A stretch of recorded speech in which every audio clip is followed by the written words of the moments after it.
1, 2, 3, 4, close the door.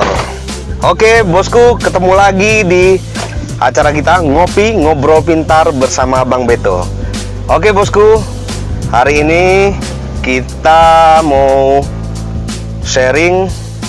Kemarin ada komen ya di kolom komentar di video yang saya rilis kemarin. Kira-kira begini, dari sahabat kita, kalau nggak salah saya dari Mabiring. Dia bilang begini, bosku, gimana cara mendapatkan pinjaman dari bank?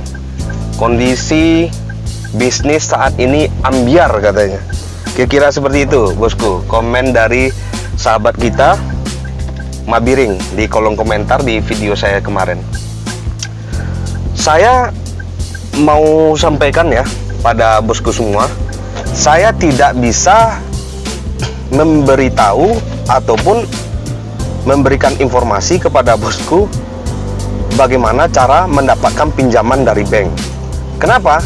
Karena saya bukanlah karyawan perbankan dan saya tidak mengetahui apakah untuk saudara kita ini bisa diberikan pinjaman atau tidak.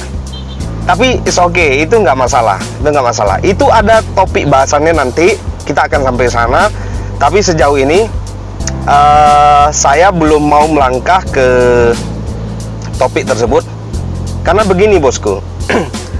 Sepengetahuan saya dan bagaimana saya dari dulu itu berdiskusi dengan mentor saya.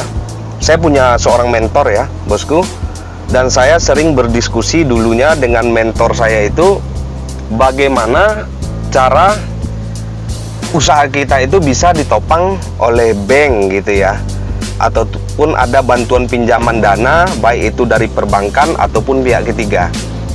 Jadi perlu bosku garis bawahi, untuk mendapatkan sebuah pinjaman, kalau menurut pribadi saya untuk sebuah bisnis, jangan memulai usaha itu dari pinjaman perbankan bosku.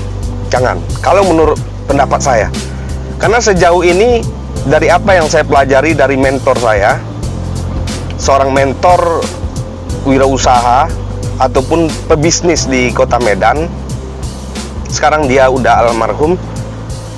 Dia sangat sosok yang saya kagumi juga ya. Banyak memberikan motivasi serta pembelajaran tentang artinya hidup, juga bagaimana pandangan ke depan.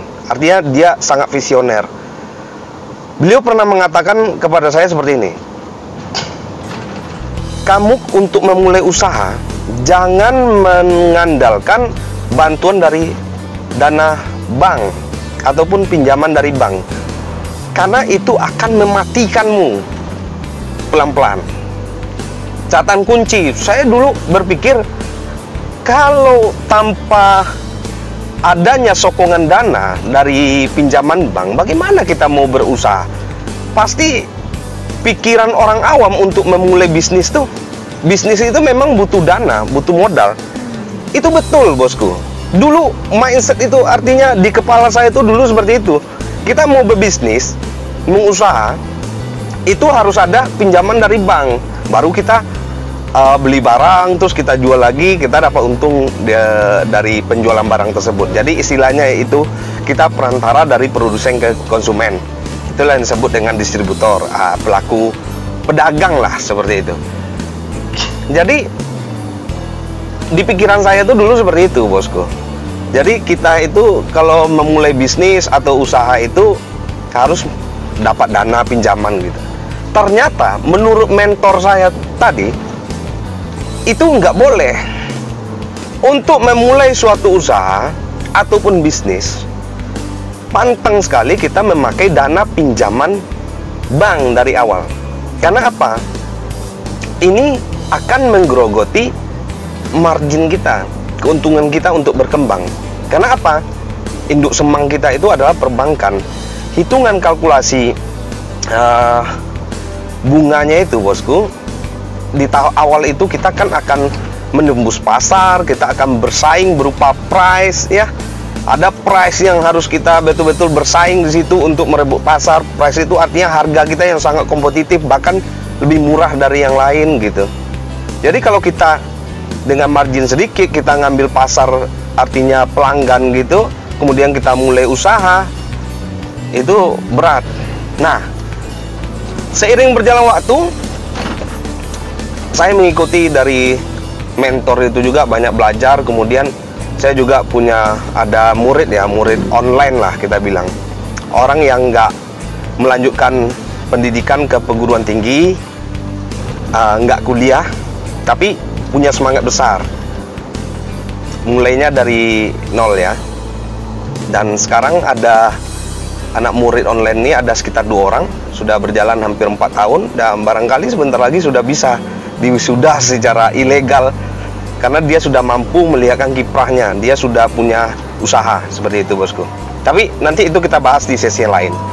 Nah, sekarang bagaimana memulai sebuah usaha yang tidak mengandalkan dana dari perbankan. Jadi caranya seperti ini, bosku. Trik untuk sukses itu banyak. Trik, bermacam-macam trik kita untuk sukses itu sangatlah banyak. Jadi kalau menurut dari pengalaman, artinya orang yang idealis itu, bosku, dia itu belajar dari pengalamannya sendiri. Artinya dia mencoba di situ kegagalan, dia coba-coba terus dia gagal, dia bangkit lagi, dia coba lagi. Dia suka bereksperimen dan mencoba. Itu ada orang yang idealis, semangat juang tinggi. Ternyata, bosku, setelah saya pelajari, orang yang artinya kalau dulu pernah orang tua kita bilang, orang bodoh itu makanan orang pintar. Orang pintar itu adalah makanannya orang beruntung. Dulu waktu saya kecil hidup di kampung itu, selalu terngiang di pikiran saya, kalau kita bodoh, kita akan dimakan oleh orang pintar. Tapi kalau kita pintar, ada lagi yang lebih hebat, yaitu orang beruntung. Dan waktu saya masih di kampung selesaikan sekolah saya gitu ya, saya belum menemukan apa itu artinya orang beruntung. Ternyata orang yang beruntung ini adalah orang yang jenius, bosku. Orang jenius ini artinya dia itu belajar dari pengalaman kegagalan maupun keberhasilan orang lain. Orang lain tersebut, ada orang yang pintar tadi, ada orang yang idealis dengan dirinya sendiri. Jadi ternyata di atas orang yang melalui banyak pengalaman itu, ada orang yang beruntung, itu ada orang jenius. Jenius itu artinya dia, saya tidak akan melakukan kegagalan ini, saya belum mencoba ini gitu. Dan saya harus mendekatkan, saya harus cari referensi dulu. Saya lihat kegagalan orang, dari kegagalan itulah saya belajar. Kira-kira seperti itu. Nah, makanya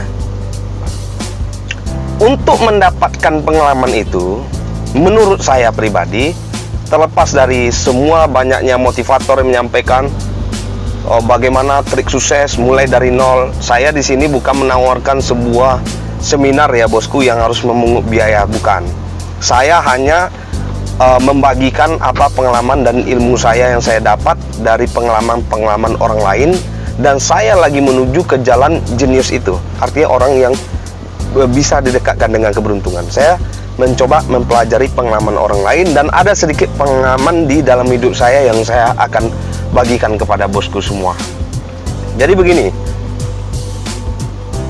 untuk mencapai kesuksesan ada 3 hal, bosku, yang perlu diingat ya. Ini yang disampaikan oleh mentor saya juga dan pengalaman saya juga. Yang pertama itu, kita harus bekerja dulu dengan orang lain, bosku. Kita harus, apapun ceritanya, kita harus jadi employer dulu. Artinya kita harus jadi karyawan dulu. Ingat ya, bosku, kalau menurut saya kesuksesan itu ada 3 jalannya. Pertama itu, kita harus jadi employer dulu. Artinya kita harus jadi karyawan dulu.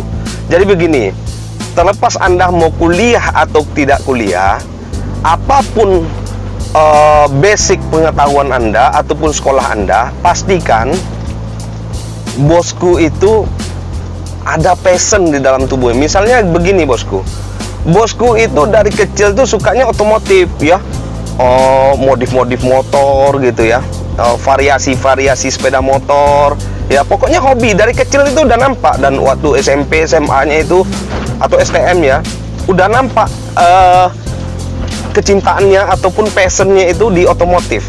Nah, sekolahlah di kejuruan. Kalau ada kesempatan, bosku, untuk kuliah, lanjutkan ke teknik teknik otomotif misalnya, ya. Dan saran saya untuk zaman sekarang ini, bosku, karena alam itu berkembang dan berubah, selalu yang saya sampaikan, ikuti arus perubahan zaman. Sangat terlalu beresiko, sangat terlalu berat untuk memulai usaha itu. Bagi bosku, merangkak dari awal. Jangan jadi idealis tadi, saya bilang. Belajar dari pengalaman orang lain.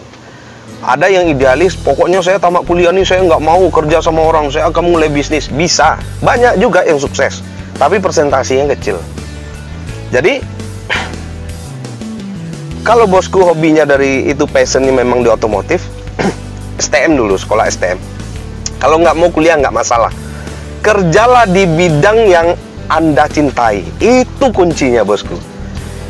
Bekerja di tempat pekerjaan yang memang passion Anda situ. Anda hobi otomotif, Anda akan happy, Anda akan fun bekerja di bengkel mobil, ya, ataupun dealer, showroom mobil. Kenapa? Passion Anda di situ. Passion inilah yang akan Anda bawa ketika Anda nanti akan dipersiapkan untuk menjadi seorang businessman. Artinya pebisnis, artinya pengusaha. Ya, seperti itu, bosku. Misalnya Anda waktu kecil tuh hobinya gembala sapi misalnya, ya. Seperti saya misalnya.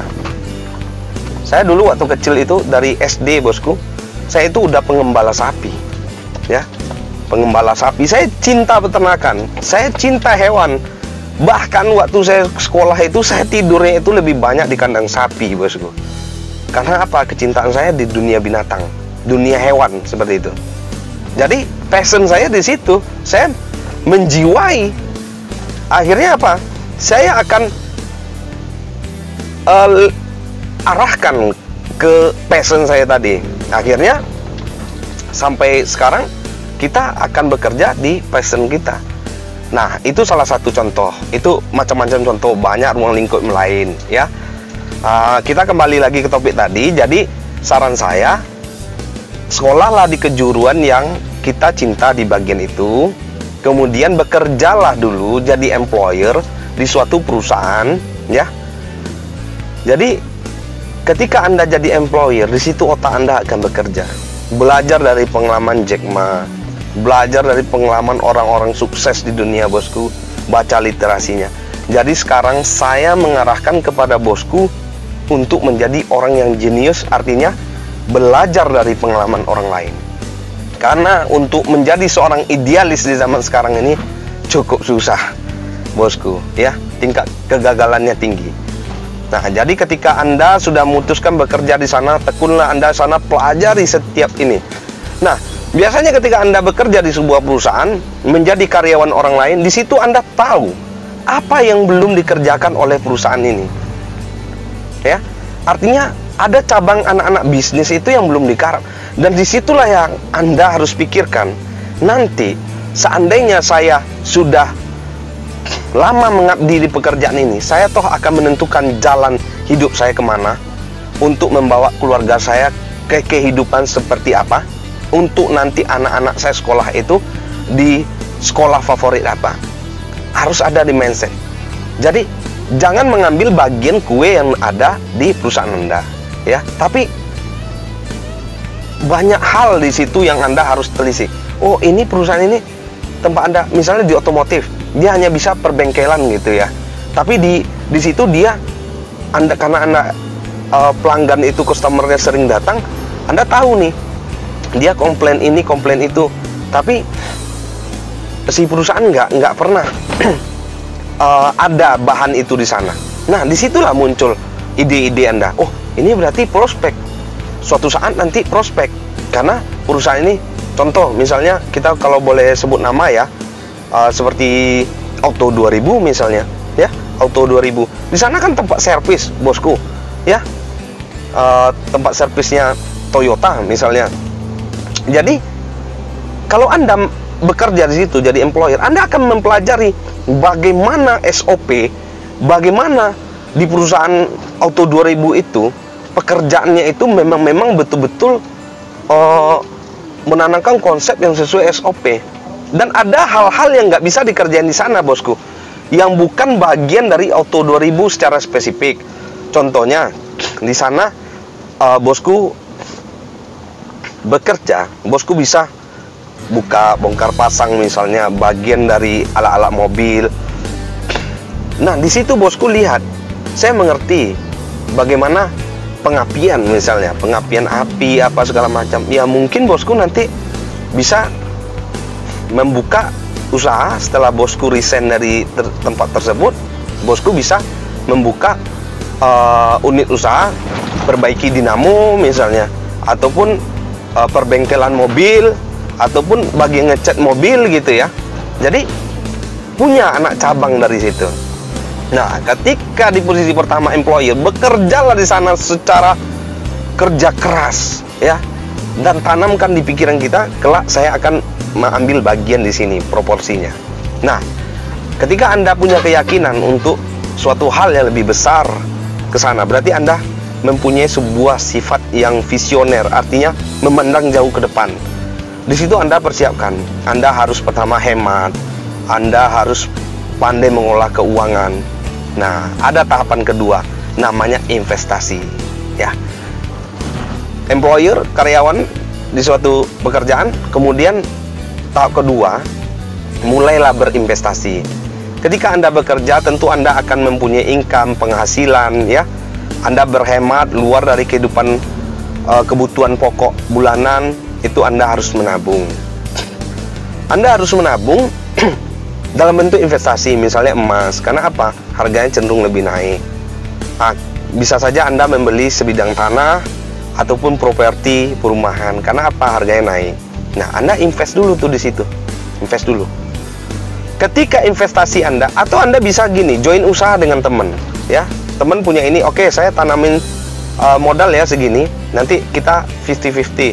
Maksudnya 50% keuntungan nanti untuk Anda yang mengelola, 50% untuk saya. Itu kan bisa saja.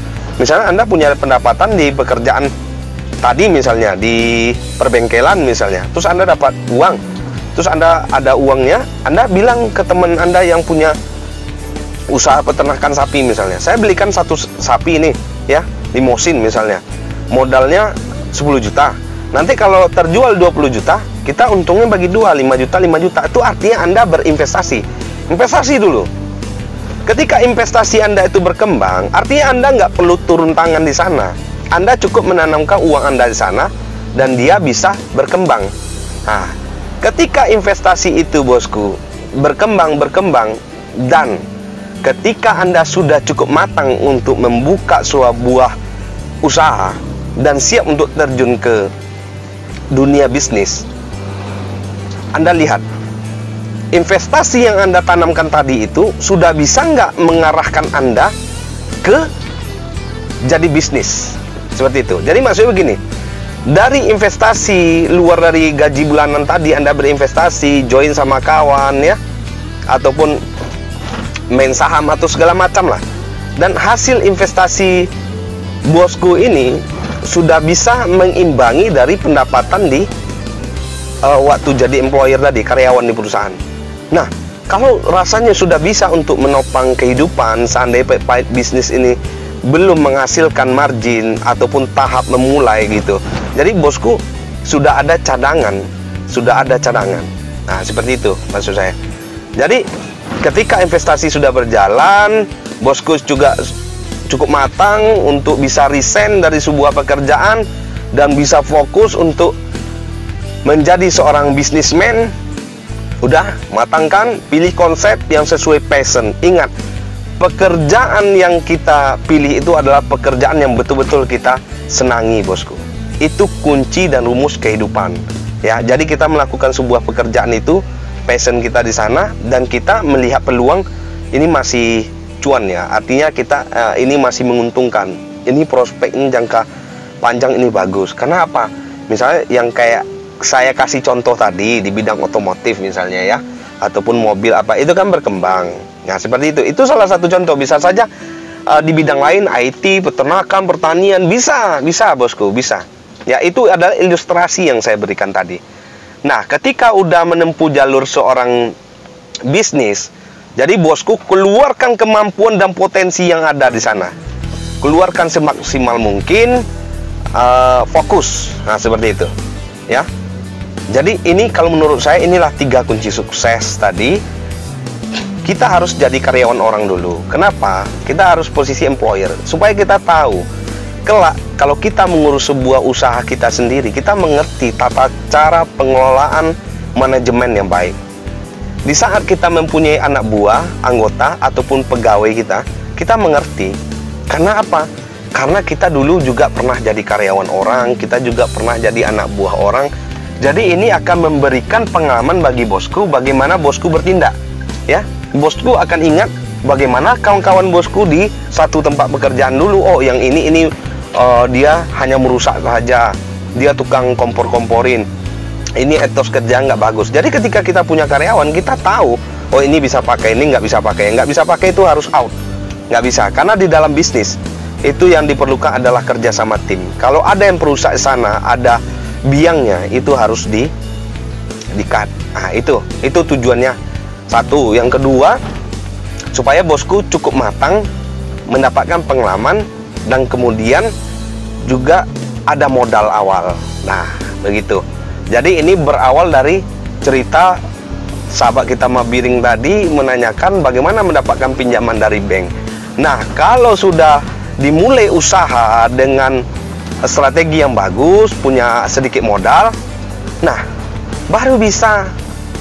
Kan udah bangun usaha tuh, ya kan, dibikinlah seperfect mungkin. Misalnya saya ada bengkel nih, bengkel mobil, bisa ngecat mobil juga, ya. Kalau ada yang bosku sewaktu ini dulu, sewaktu bekerja dulu itu bosku sudah membeli sebidang tanah, berarti kan ada anggunannya, ya, ada anggunannya. Jadi ketika ada usaha, ada anggunan, itu udah bisa datangi perbankan, ya, hubungi, itu udah pasti direalisasikan. Nah, nanti ada tahapannya, bagaimana meyakinkan pihak bank untuk bisa memberikan pinjaman kepada bosku. Bagaimana triknya? Itu ada sesi lain. Tapi saran saya, mulailah suatu bisnis itu dengan modal. Ya, modalnya seperti itu. Jangan, oh dari nol, nggak ada itu, ya. Zaman sekarang sudah beda, bosku. Bukan seperti dulu. Harus belajar dari pengalaman orang lain. Bagaimana cara memulai usaha dari nol, ya, segala macam. Itu dia luas pengertiannya. Memang semuanya berawal dari nol. Tapi saran saya itu mulailah dari employer. Artinya menjadi karyawan orang. Kemudian berinvestasi dulu. Beli dulu sebuah yang bisa dianggunkan ke bank. Ya, salah satu itu bisa berupa surat tanah ataupun kendaraan mobil, misalnya ada buku hitamnya BPKB, itu bisa dianggunkan. Itu saran saya. Jadi kalau kita udah punya yang akan dianggunkan kemudian punya juga usaha, nah tinggal kita memoles usaha itu meyakinkan orang bank. Itu beda lagi ilmunya, nanti saya akan sampaikan di tahapan berikutnya. Tapi untuk mencairkan dana dari bank itu harus ada anggunannya. Harus ada anggunannya dan ada usaha yang bisa meyakinkan bahwasanya bos itu betul-betul bisa berbisnis di bidang itu dan menghasilkan margin. Karena orang bank itu butuh sangat besar keyakinan usaha bosku itu sangat produktif. Itu kuncinya, ya. Itu kuncinya. Untuk sahabatku Mabiring yang menanyakan bagaimana mencairkan kredit dari bank, pinjaman dari bank di kondisi bisnis yang ambiar kayak ini, pastikan Anda mempunyai bisnis, pastikan Anda mempunyai anggunan, pasti cair. Tapi untuk pencairan sebuah dana bank dengan kategori pinjaman bunga ringan, itu beda lagi triknya, ya. Ada di trik berikutnya. Ini untuk memulai usaha, saya cukupkan dulu dari sini ya, bosku. Mudah-mudahan ini bermanfaat. Tapi bagaimana untuk nanti meyakinkan bank untuk bisa mencairkan dana pinjaman yang bosku usulkan, bagaimana triknya? Di session yang lain, di ngobrol pintar kita, saya akan tunjukkan bagaimana triknya sama bosku, ya. Paling itu dulu bosku. Sampai di sini dulu untuk bagaimana meyakinkan bank Anda harus punya anggunan, ya. Nah, sekarang saya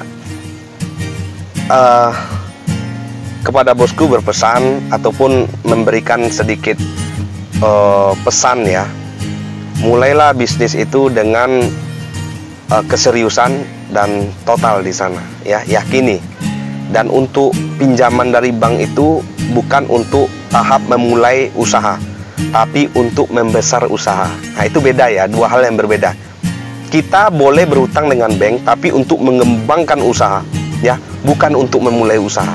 Itu prinsip saya, itu pribadi saya. Terserah motivator yang lain ataupun pebisnis yang lain punya pendapat yang berbeda, itu urusan mereka. Tapi menurut saya, memulai sebuah bisnis harus dengan dana sendiri, walaupun kecil, ya. Makanya bekerja dengan orang lain. Yang penting ada dulu, ya, modalnya. Jangan semua modal itu dari pinjaman, itu bahaya. Tapi setelah bisnis sudah jalan, kita mau mengembangkan, kita mau buka cabang, tapi kita udah tahu dia udah ada income yang masuk, boleh berutang, boleh berutang. Nah, oh Pak, ini kan kalau berutang dengan bank itu kan riba. Nah, itu lain persoalan. Kalau bosku menanyakan bagaimana berusaha tanpa riba, tanpa pinjaman, ada lagi ilmunya. Nanti setiap hari saya akan upload ilmu-ilmu ini kepada bosku semuanya. Oke, sampai di sini dulu. Pastikan Anda mempunyai jaminan, pastikan Anda mempunyai usaha, baru dana Anda bisa dicairkan oleh bank. Oke, Mabiring, sampai sini dulu. Saya mau ibadah dulu. Ini sudah zuhur ya, sudah hampir jam 1. Saya sudah di depan Masjid Agung Binjai. Oke, sampai di sini dulu ngopi kita, ngobrol pintar bersama Bang Beto. 1, 2, 3, walk, open the door. Oke, bosku.